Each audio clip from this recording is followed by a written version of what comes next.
Il est 6h16. Je regardais toutes ces vidéos des supporters irlandais. Ils sont extraordinaires. Ils chantent à longueur de journée. Ils boivent beaucoup de bière, à mon avis. Ils sont en pleine forme. Hein. Et en plus, ils gagnent des matchs. Et en plus, ils gagnent des matchs hier soir en battant l'Italie. Et ils vont jouer contre nous. Ça va être quelque chose dimanche. Il est 6h16. Notre premier tour de table. Toute l'équipe est là. Pauline Baduel. Bonjour Pauline. Bonjour. Bonjour Mathieu. Salut, ça va Mathieu Roux? Ça va. Les élus démocrates américains qui organisent un sit-in contre les armes. Geste assez spectaculaire aux États-Unis, c'est historique, des élus assis au sein même du Sénat américain contre tous les codes, toutes les traditions de cette institution. Des parlementaires démocrates emmenés par un leader, John Lewis, élu noir de Géorgie, figure des droits civiques, qui se bat donc contre les armes. Ils se sont promis qu'ils ne quitteraient pas l'hémicycle tant qu'ils n'obtiennent pas un vote sur une restriction du port des armes aux États-Unis. Ils se sont assis. Par terre. Et il reste là. Et il reste là. Et voilà, c'est un sit-in. Imaginez les députés ou sénateurs français assis dans l'hémicycle. Au sein du Palais Bourbon. Au sein du Palais Bourbon. Les personnels, oui, faut-il qu'il soit là, oui. Non, mais ça, c'est vrai. Mais il y en a un qui risque d'être là, c'est Patrick Balkany. Oui, lui, il est toujours là, lui. Je crois qu'il y a quand même une élection avant. Il faut quand même que les électeurs se décident. Donald Trump veut construire un mur à la frontière mexicaine, on le sait, charlemagnen. Et Nicolas Sarkozy trouve ça tout à fait normal. Pourquoi ce mur? Parce que le Mexique nous envoie de la drogue, des criminels et des violeurs. Voilà les raisons invoquées par Donald Trump. Et quand Nicolas Sarkozy est interrogé sur le sujet, est-ce que ça vous choque, ce mur à la frontière? Bah non, à ma connaissance, sur la frontière entre les États-Unis et le Mexique, il y a déjà des barbelés. Donc s'il s'agit de troquer des barbelés contre un mur, je pense qu'il y a bien d'autres choses à reprocher à Monsieur Trump. Bien, construisons des murs de tous les côtés. Les élus démocrates américains, on en a parlé. Les personnalités britanniques maintenant, avec vous, Pauline Baduel, qui prennent parti pour ou contre la sortie de l'Union européenne. Oui, comme les sondages sont très serrés, n'importe quelle prise de parole de star compte, c'est celui qui en dépochera le plus. Et il faut savoir que c'est le camp du Remain, du Stay qui l'emporte. En tout, 282 personnalités du monde des arts britanniques se sont mobilisées en faveur du Remain, à commencer par l'actrice Keira Knightley de Pirates des Caraïbes, Ken Loach, Christine Scott Thomas, David Beckham, même l'écrivaine J.K. Rowling, voilà, Elton John aussi indique que c'est très important de rester. Ne construisez pas des murs, construisez des ponts, dit-il. Alors de l'autre côté, il y a beaucoup de... Oui. Et de l'autre côté, il y a beaucoup de stars aussi qui se positionnent en faveur de la sortie de l'Union européenne, notamment beaucoup de stars de la chanson. Mick Jagger, le leader des Rolling Stones, a affirmé que les effets du Brexit pourraient être bénéfiques sur le long terme. Roger Daltrey de The Who a également taclé l'Union européenne. C'est une institution antidémocratique, dysfonctionnelle au possible.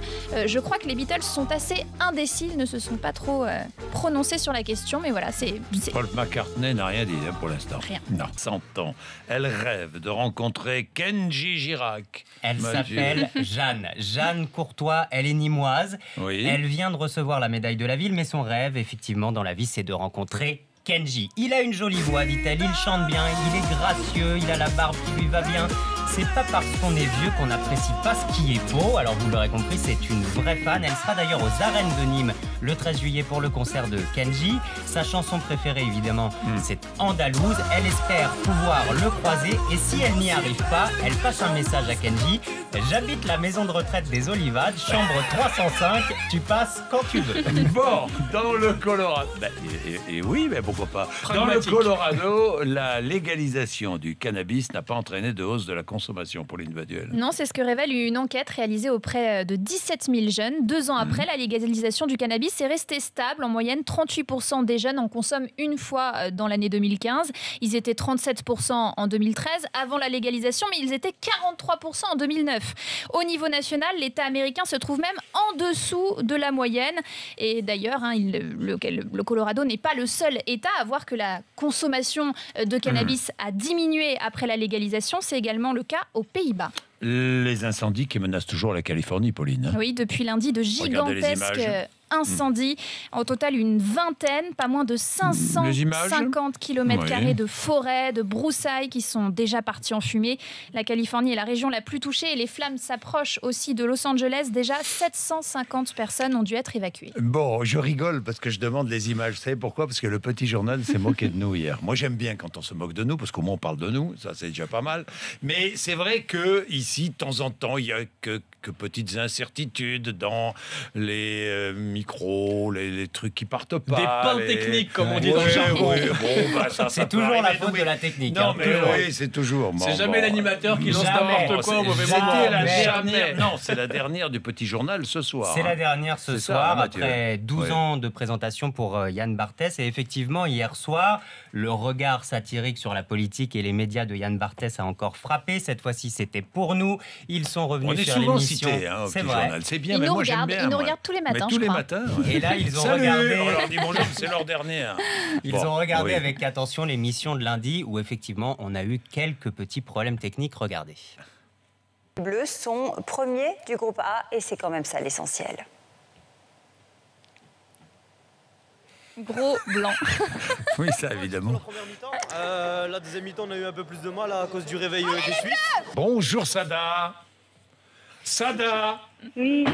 Bonjour Sada, vous êtes assistante de direction en Meurthe-et-Moselle, hein Sada? La campagne après l'assassinat de Joe Cox a repris hier dans un climat un peu plus apaisé que ces dernières semaines. Reportage à Londres avec vous, Amélie Rosic.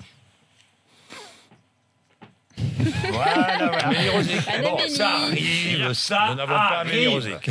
C'est dommage. Bon, ça arrive. Non, mais moi, ce que je retiens, c'est que pour avoir une auditrice à l'antenne, visiblement, il faut taper du pied. Mais ça marche. oui, mais ça le marche. petit journal l'a remarqué. Il a beaucoup insisté exactement sur le tapage du pied ici. Mais je vais vous C'est dire la une signature chose. de Jean-Jacques Bourdin. Je vais vous dire une chose. C'est qu'ici, contrairement à toutes les autres radios, tout est en direct.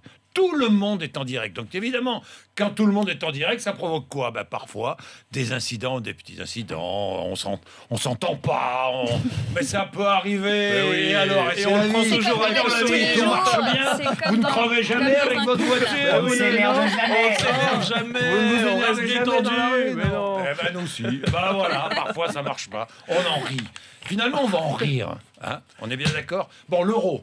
Parlons de l'euro avec vous, Charles Magnien. Encore une preuve de sympathie des supporters irlandais. Oui, cette fois à Lille, les Irlandais qui, après avoir un peu trop bu, l'un d'entre eux se lance à l'assaut d'une voiture. Il monte sur la voiture et forcément il enfonce un peu le toit. Ah bon? Et là, tout de suite, le reste de la bande lui dit non, on ne laisse pas une voiture endommagée repartir. On va réparer la voiture. Et là, toute la troupe se met autour de la voiture pour corriger le défaut dans le toit. Les autres glissent des billets par la fenêtre pour payer les éventuelles réparations. Bref, encore une fois, si un Irlandais casse, tous les autres réparent. Non, mais ça, c'est extraordinaire. Un commentateur islandais, lui, ne se remet pas du match d'hier. Faut dire que c'était historique, Jean-Jacques, pour l'Islande. Première participation à 1 euro. Et hier, 94e minute, alors qu'il y a un partout. But pour l'Islande, un but historique.